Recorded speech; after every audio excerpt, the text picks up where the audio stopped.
Hello, my friends. Today, without exaggeration, could be a decisive day for Ukraine, maybe even decisive hours. We know that important negotiations are set to happen, and the US reportedly plans to pressure Ukraine into making concessions. The US isn't heading to London for negotiations, but rather to present Ukraine with an ultimatum. Reports say the goal of the American delegation is to pressure Kiev into giving in, including recognizing Crimea as Russian and abandoning any intention to join NATO. But honestly, that's already pretty clear from the statements we've been hearing. Just yesterday, Zelensky made it clear Ukraine will not recognize Crimea as Russian. I understand Ukraine doesn't recognize the legal occupation of Crimea. There's nothing to talk about. It's beyond our constitution. It's our land. The land of the Ukrainian people. We can't just go, well, why not? That's not going to happen. I believe we've said this before about all temporarily occupied territories. I've said it as president, and the Constitution itself declares it just by existing. Because the moment we start talking about Crimea or our sovereign territories, we're entering the exact game Russia wants, dragging out the war. You won't be able to agree on everything quickly. This is the 12th year of war. That's your answer right there. Can you negotiate with Russia at all? That's a rhetorical question. Can you negotiate with Russia quickly? No. This whole let's sit down and solve it all in one day thing. That won't work. What it really means is that people will keep fighting, people will keep dying, and the talks will just drag on. Why? To pressure us, to wear out America, to get the US to step back. There are many reasons. But this is Putin's game, definitely not Trump's game, definitely not Europe's, and Ukraine.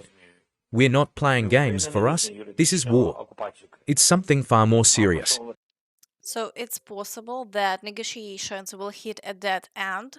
Friends, let me know your thoughts in the comments. It's also been reported that the war could potentially end if Ukraine agrees not to pursue NATO membership and recognizes Crimea as Russian. And even though Trump clearly stated that this is what started the war in the first place and that Ukraine's path to NATO is now closed, Zelensky still expressed hope that Ukraine would eventually join NATO. Let's imagine that all NATO countries support us, for example. No country outside NATO has the right to veto Ukraine's membership in NATO. Russia is not in NATO. Russia isn't just an aggressor, it's a criminal participant in this war. It cannot talk about security guarantees for Ukraine because it's the one violating them. Is there dialogue between the US and Russia about Ukraine joining NATO? I'm sure there is, and if the outcome of that dialogue is to force Ukraine to give up its NATO ambitions, say, even if all NATO members support us, but Russia demands that we step away from NATO. I have a very direct question. Let's say we give up on NATO, even if it's the US making that request. What do we get in return? That's my question. If we're being constructive, if we're serious, and America says, okay, we'll give you these security guarantees, then yes, that's a dialogue. But what does Russia offer us in return for that kind of concession? Nothing. Meanwhile, the White House is trying to calm things down, announcing that Trump has decided to stay in the process and continue negotiations. Regarding the Russia Ukraine war, I was just in the Oval Office with the president and Steve Witkoff.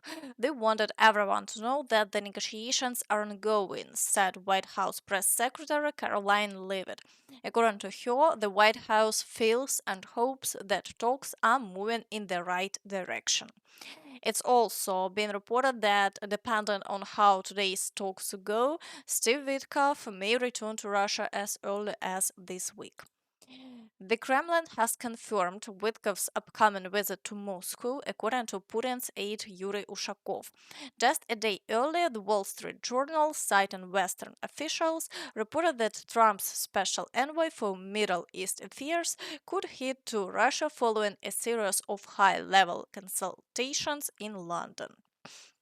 Meanwhile, in response to Russian strikes on Ukrainian territory, the Ukrainian armed forces launched a powerful retaliation yesterday, striking targets in the Moscow region. The attack reportedly caused massive destruction, triggering a state of emergency. Ukrainian sources claim that around 100 tons of ammunition were destroyed in a huge explosion. Though Russian officials deny the extent of the damage, satellite images show otherwise. It appears that 51st Grau arsenal was almost completely wiped out. The entire complex, roughly 45 structures, seems to have been engulfed in flames. Some fire even spread into the surrounding forest, despite the arsenal being built with standard spacing and buffer zones. Bottom line, at least 90% of the facility and its contents were likely obliterated. Still, the battle continues, but by last night, Russian forces has resumed missile strikes, this time targeting Odessa and Poltava. The war is far from over. Now, let's turn to the situation on the front lines, starting with the Kursk direction, which may soon no longer be Kursk, but rather the Sumy direction. Russian forces have effectively reached the Ukrainian border in this area. Ukrainian officials have confirmed that Russia has fully taken control of the villages of Oleshnya and Hornal. At this point, a roughly 2-kilometer wide tree line remains under Ukrainian control, but Russia is expected to attempt clearing that area in the coming days. The big question now is where will they move next? So far, we're still waiting to see their next move. Meanwhile, in the Belgrade direction, Russian troops continue striking Sumy region from across the border. However, there have been no new territorial changes on this front. Ukrainian forces are not advancing into Russian territory, and the situation remains largely static. In the Kharkiv direction, apart from the shelling of Kharkiv, there is no significant activity. Russian forces haven't launched any attacks here for quite a while.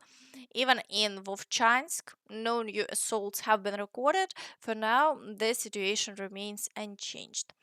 Now, moving directly to the Pokrovsk direction, this remains the most active direction. The Russians haven't abandoned their plans to advance in the area of Udachne in order to encircle Pokrovsk. That's why attacks continue here. They're also assaulting Novoalexandrivka and Kotline. The situation is difficult in the Chunishine area. Here, the Russians have started advancing toward the highway that leads directly to Pokrovsk. Fighting is taking place just about 1 kilometer from the city.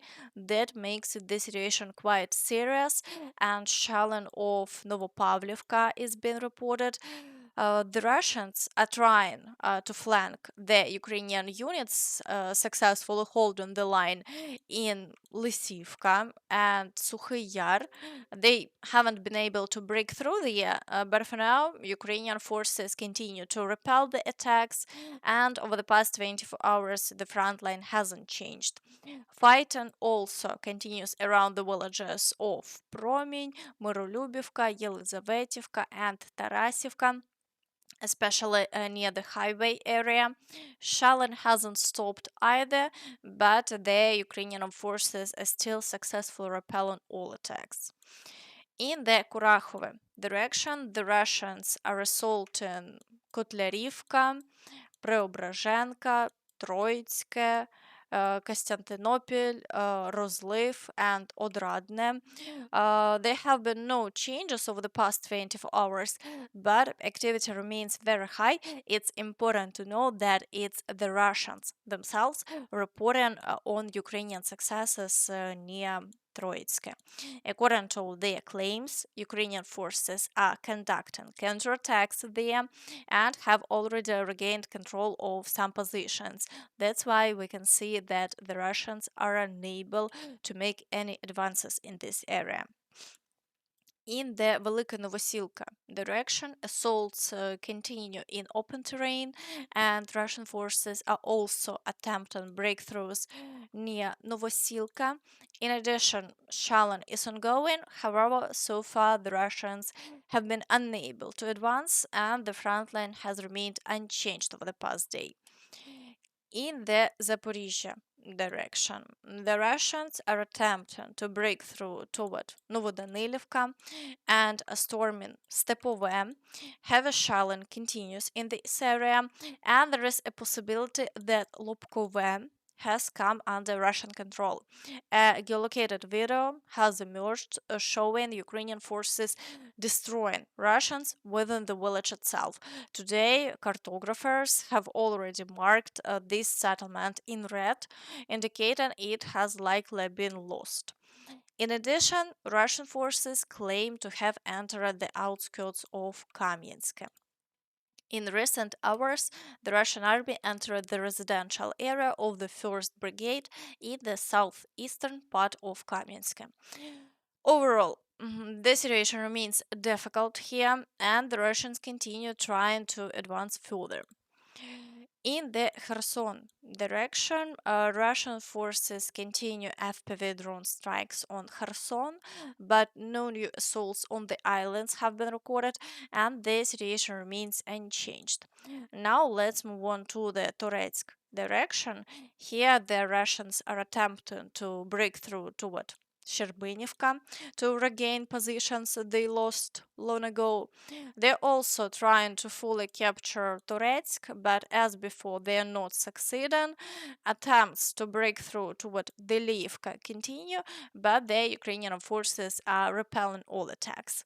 Through the south, the Russians are assaulting Sukhabalka, even though yesterday the Russian Ministry of Defense claimed full control over the village. Russian military bloggers are also writing that the village is under their control, but no video evidence has been provided so far, so we're waiting. Still, it's clear that the situation is deteriorating here, and the Russians are gradually pushing through the defense. So far, they haven't been completely stopped. In the Chasiv Yar direction, the Russians are attempting to break through to the village of Markove. Fighting continues in the central part of the city, and they are also storming Stupochki.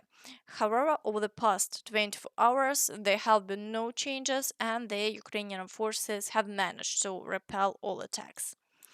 In the Siversk direction, the Russians have slightly changed the direction of the attacks.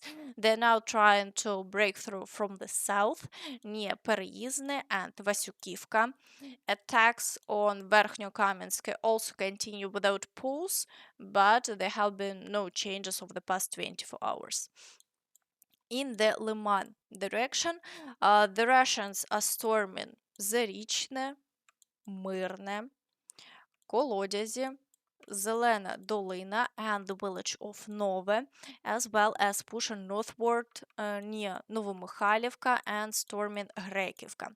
The situation here is extremely difficult with up to 20 assaults per day. However, no major breakthroughs have occurred so far, and the Ukrainian forces are holding the line as best they can.